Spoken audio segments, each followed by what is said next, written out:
Hermine Hartman. Welcome to Indigo Studio.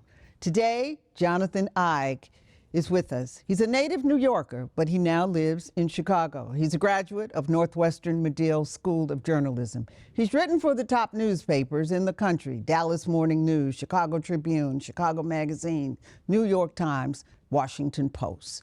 He lives in Chicago, and he's the author of a new book about Dr. Martin Luther King, A Life. He gives us some new information, some new news. He's a master storyteller. And along the way, he has written a book about Muhammad Ali. It is a biography, and it is considered the best sports book ever. The book on Dr. King is epic. It's new information, new things to talk about. And today, we're going to talk to Jonathan about the new book on Dr. Martin Luther King.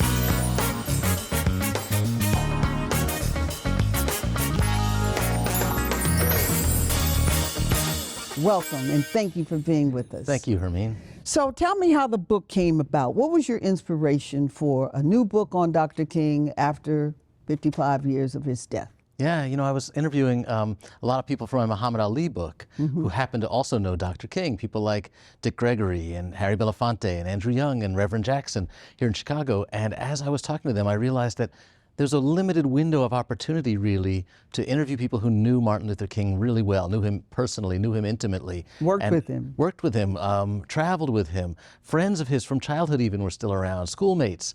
And I just thought, what a great opportunity. And we hadn't had a King biography at that point in something like 35 years, if you can believe it. And in that time, we've kind of turned him into a monument and lost sight of his humanity. We've made him a saint. Yeah, and I wanted to write a book that created a more intimate portrait. So that's what I set out to do 6 years ago. And you talked about his entire life from childhood. Dr. Michael Dyson, friend of ours, says that Dr. King was the best American.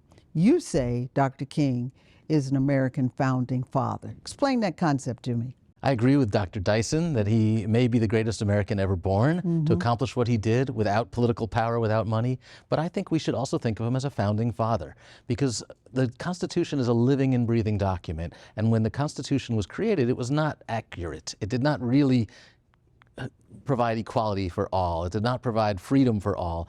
And Dr. King came closer to anybody in the history of this country toward pushing us toward delivering on the promises of the Declaration and the Bill of Rights. So I think he deserves to be considered a founding father. Not perfect, but truly heroic. He forced the Constitution and he challenged it. That's right. Did he not? He absolutely did. Okay. He challenged us to live up to the words. Live up to it, for our country to live up to it. That's right. In spite of the racism, in spite of all of the problems we have, this is the document that we live by. That's right. And King's genius was that he said it was the black people of America who were going to help fulfill the promise of American democracy. The people who've been treated the worst are going to show us the way. And indeed, he was right. He was. A short career, 13 years, but got a lot in. Got a lot in. Yeah, we forget that he was only 26 when he he led the Montgomery bus boycott. When he started, and only 39 when he passed away, when he was assassinated. So what was the surprising thing, as you did extensive research on King, what was the surprise that you learned about him? There were a lot of surprises. One of the biggest to me was just how much he suffered, how emotionally sensitive he was, and how it got to him. You know, we think of him as being fearless, and he was, but that doesn't mean that he didn't struggle to overcome his fears. He suffered from depression. He attempted suicide twice as a teenager. And then throughout his life, as an adult, he was hospitalized numerous times for what back then they called exhaustion, but what others, including Reverend Jackson, described as depression. And I think it's important to recognize that our heroes have feelings. The other really important discovery that shocked me was just how aggressive the FBI was in trying to destroy him. And that played into his struggles emotionally. Why did Hoover, J. Edgar Hoover, who was director of the FBI, why did he hate King so much? He hated King. Yes, he did. Was it hate, or was it fear, or was it both? It's both. He was absolutely a racist. He belonged to racist institutions. His school, his college growing up had these horrible racist pageants, and that was deeply bred within him. But more importantly, I think he was kind of what we would now call a white Christian nationalist. He believed that the way to run this country was with the white Christian people in charge, and that it should be a part of the American system of government. And that's why FBI agents were required to attend church and required to attend these kinds of programs to teach them the right way. And King posed a threat to that. King posed a threat to the establishment, to the power structure as it existed. And that's what scared J. Edgar Hoover. He did not want to share power. And he saw that if King could unite the community, if he could rally white Americans too to get behind his movement, that it might actually shake up this country's power structure. Might change it. Yeah. Might change, as he did. Yes, he did. As he really did. So it was in one sense, it was really a legitimate fear because he could see what King was changing the structure of the American system. You could make an argument that J. Edgar Hoover was right, that he knew what was coming. King was thrust into leadership, almost modeled into leadership. He graduated from high school, 15 years old. He was in college, Morehouse. His father was a minister and was preparing him really to take over Ebenezer. Talk about how he was really groomed, if you will, for leadership. It's a fascinating moment in history, and Daddy King and Mama King, as everyone called them, deserve a lot of the credit because they were advocates. They were civil rights activists before people called them that, but they were fighting for change. And Martin Luther King Jr. grows up in this environment where he sees that everybody has a responsibility to push for that change. That's the message he gets at Morehouse. That's the message he gets in church. That's the message he gets when he goes to seminary, that it's not just about praying to God. It's about forging change in the community and using religion as a tool to forge change. So it's part of his upbringing. It's there. It's baked in from a very early age, and he really embraces that. Yeah, he was really groomed for leadership.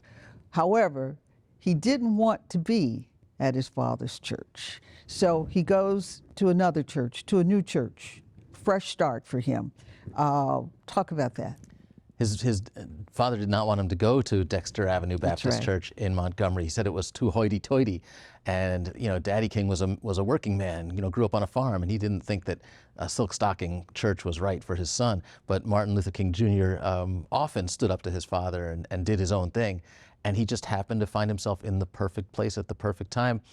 When the Montgomery bus boycott began, he was new in town. He hadn't made any enemies yet, so they asked him to be the official leader, to be the spokesman for the movement. He was the young minister. He was the young minister, and he had a reputation for being a pretty good speaker, pretty good. Jonathan Eig is with us today, and we'll be right back with more on Dr. Martin Luther King Jr. We all know the awesome power of the sun.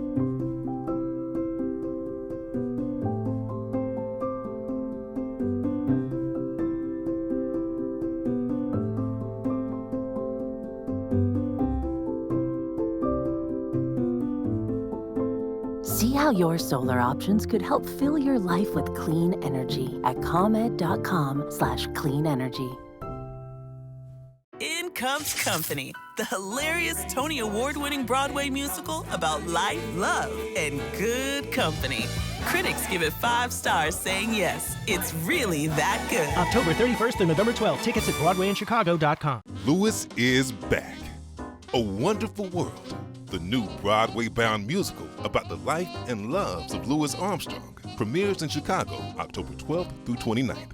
Tickets at BroadwayInChicago.com. If you want to advance your education, career, or life, City Colleges of Chicago is close to home and second to none. With 7 colleges and 5 satellite locations, City Colleges is in your neighborhood and online to help you learn and lead from wherever you live. You have a goal. Love it. Live it. With classes this fall at City Colleges of Chicago. We are business leaders, community activists, healthcare providers, leaders, scientists, educators, athletes, media professionals, artists. We are Govs They.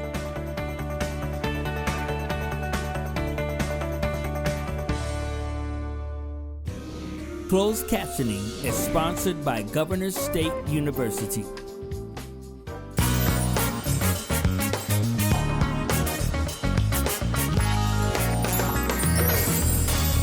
King ended segregation in America. That's really the hallmark. And he ended it with nonviolent tactics, of course, that he studied from Gandhi in India. His philosophy was, and this is a quote, that a Negro would wear white Southerners down with the ability to suffer. That's a heck of a concept. I will wear you down with my suffering to make you do right. Was he mistaken often for nonviolence as passivity? As the time went by and as he found the movement succeeding and as more younger African-American leaders came in and wanted to push harder and found his approach, his nonviolent approach, to be old-fashioned, yes, they accused him of being weak. They said, you know, we need to fight for our rights. Then we're not going to ever win by waiting for the white community to give us what we want. Mm-hmm. And that was hard for King. And yes, it was a lot to ask the black community to keep suffering, to sacrifice themselves, to put their lives on the line in the fight for civil rights. You know, that's a lot to ask, but King led the way and put his own body on the line. And he was steadfast on nonviolence as the winning tactic. Absolutely. I think he felt like, it was Christian, it was, you know, from Gandhi, but it was also the best tactic. He had the ability to speak to black Southern audiences. He knew how to reach them. He was raised in the church. But he could also speak to Northern intellectuals, he could speak to Northern liberals, because he had this philosophical grounding, and nobody else really had that ability to speak to all audiences. It was the same speech, the same message, the same sermon, but everybody could find something to embrace in it. Mm-hmm. He was probably the best speaker we've ever seen in this country. He was magnificent. I would agree. Now, let's go to Hoover. Let's talk about the information that you found. So the tapes were sealed for 50 years. And so now the tapes have been revealed, and you studied those tapes. You revealed some of those tapes. What did Hoover went to look for communism in Dr. King, but he found something else. Talk about the sex tapes that he found. That's right. And just to be clear, we have transcripts of the tapes. The tapes won't be released until 2027, but we have the transcripts, and people who've listened to who've read the transcripts say they're accurate. People whose voices are recorded there, like Andrew Young. Bayard Rustin said that those transcripts were accurate. Clarence Jones. Right. Mm-hmm. So what we hear, first of all, that King was not a communist. That's obvious. And once the FBI acknowledged that the wiretaps were put in place because they were afraid that he was consorting with communists and that the Communist Party might influence the civil rights movement. Once it became clear that he was not doing anything related to the communist activity, they had also at that point heard him on the phone with women, girlfriends, I should say, women who were not his wife, who he seemed to be flirting with and having relationships with. So that escalated the campaign, the surveillance campaign. That became the obsession, not just of J. Edgar Hoover, but of the Kennedys, of President Johnson, and other members of the FBI. We can't just blame this on J. Edgar Hoover, because there were a lot of people supporting this, and members of the news media knew about it too, and they could have blown the whistle, but they didn't. Why? Why didn't they? Some of it, I think, was gossip. They enjoyed having this gossip. They enjoyed having power. They felt like information is power, and they can use this against King if they ever need it. And then some of it is just flat-out racism. With this information, talk about the wiretappings. The wiretappings were done in the hotel rooms. Mm-hmm. Wiretappings were done at his home. Right. So he was really under attack with the wiretappings. They were trying to use them for manipulation, for control, and King never acknowledged it. No, he knew what was going on. He knew, but he never publicly acknowledged it. No. And it did not prevent him from doing the work that he was really trying to do. That's right. Imagine waking up every morning knowing this could be the day that some newspaper decides to print the story that they've been leaked by the FBI. Imagine every day this is the day that, you know, J. Edgar Hoover goes public with this stuff. He had to live with that cloud hanging over his head all the time. How do you think in history, how does this settle with who King was? King was sexually active, cheated on his wife. How does this settle? The irony of it to me is that having these tapes and having the FBI surveillance actually makes him greater, in my view. Because what we hear on the phone, what we listen when we read these transcripts, is a man who's wrestling with doubt, with with weakness, right? He says, people aren't listening to me anymore. I'm worried about all this bad press I'm getting. I'm depressed. I need a vacation. And yet he never gives up. In fact, he only doubles down on his beliefs. He says, and you can hear his advisors saying, don't go to Chicago. Nothing good can come from this. Stick to Montgomery, stick to Birmingham, stick to the places where you know what to do, where the enemy is clear. In Chicago, you're going to run into forces you cannot really appreciate. And he says, I have to go to Chicago because it's the right thing to do, because the segregation, the discrimination is just as bad there as it is in the South, and I need to go and call it out. Same thing happens with Vietnam. His advisors are saying, you're going to shoot yourself in the foot talking about Vietnam. You're going to lose your influence. And he says, I have to do it because that's the right thing to do. So that's where I see the philosophy of King coming greater than the theology of King, is that he did come to Chicago. He came to Chicago to eradicate the segregation that perhaps we didn't even know. We'll be right back with more on Dr. Martin Luther King Jr.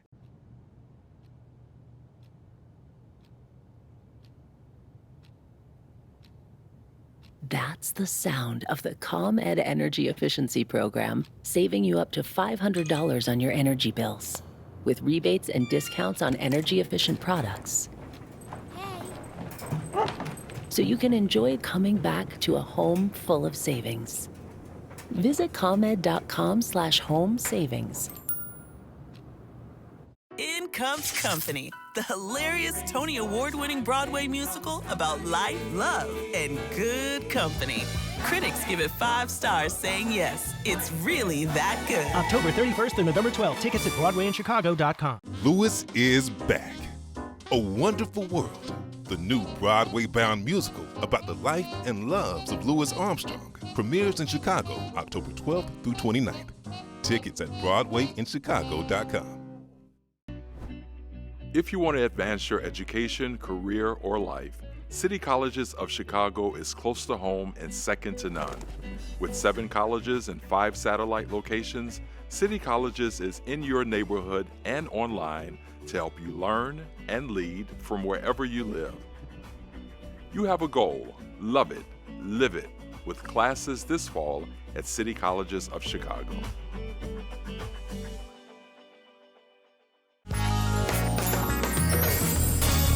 Talk about King coming to Chicago and meeting with Mayor Daley, who was really the most powerful politician, other than the president, in the Democratic Party in America. Talk about that confrontation.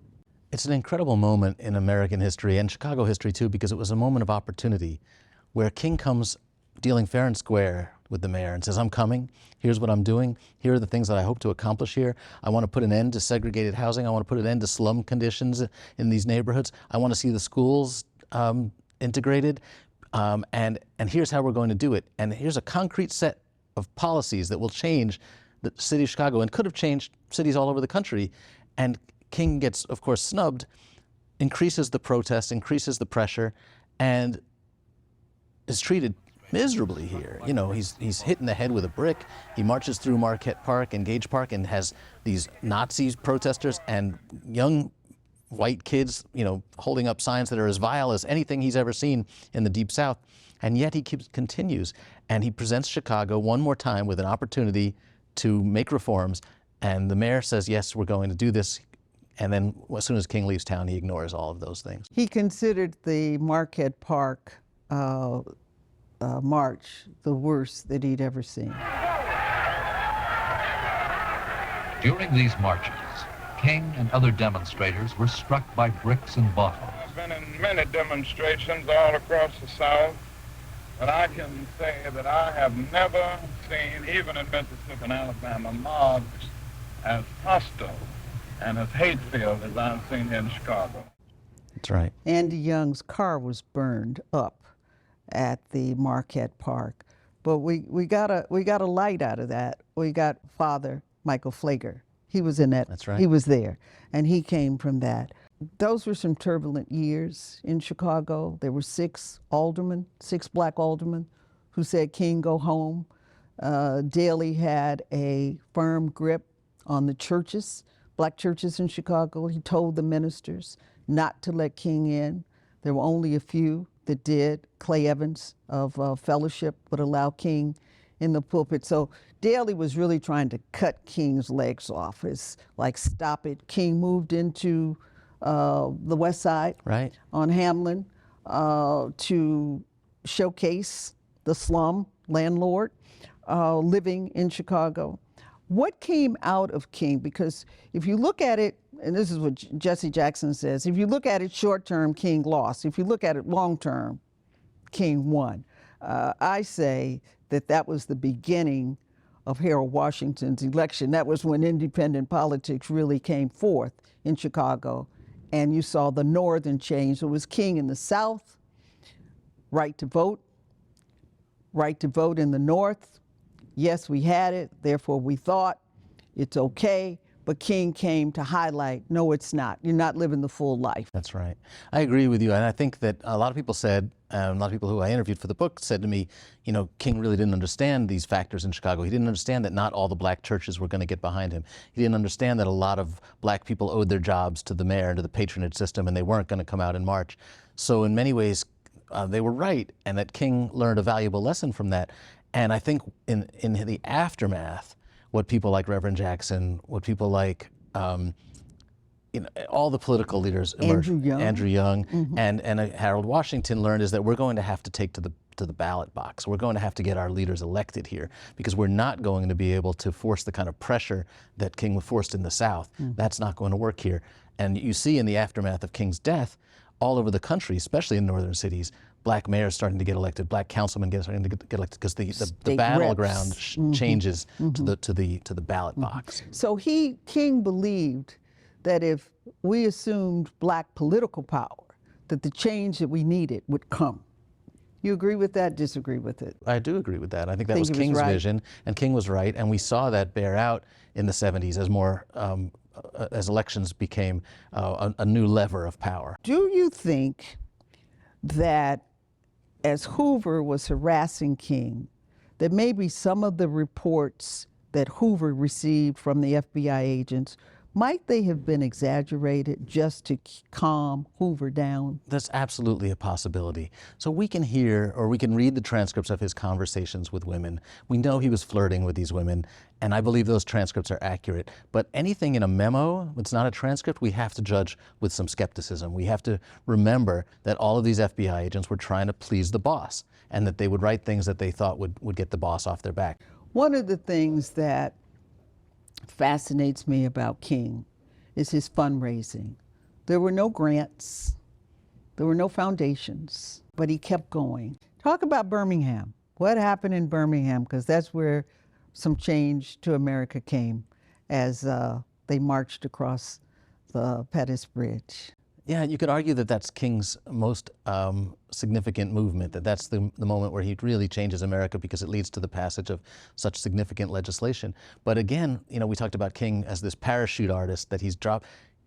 Birmingham isn't working for a long time, and it comes after a series of other failures he's had in Albany, Georgia, and St. Augustine, and people are saying, oh, King's lost it. He hasn't had a real success since Montgomery, and Birmingham is flopping, again, in part because some of the black church leaders weren't behind him, and they were running out of people to get arrested until they brought in the kids and asked high school students to join the lines and put them in the face of peril, which offended a lot of people. You can't put your kids' lives on the line, but that's what turned it around. And then, Bull Connor and his police dogs and water cannons really shocked white people in the North in a way that they hadn't been shocked before.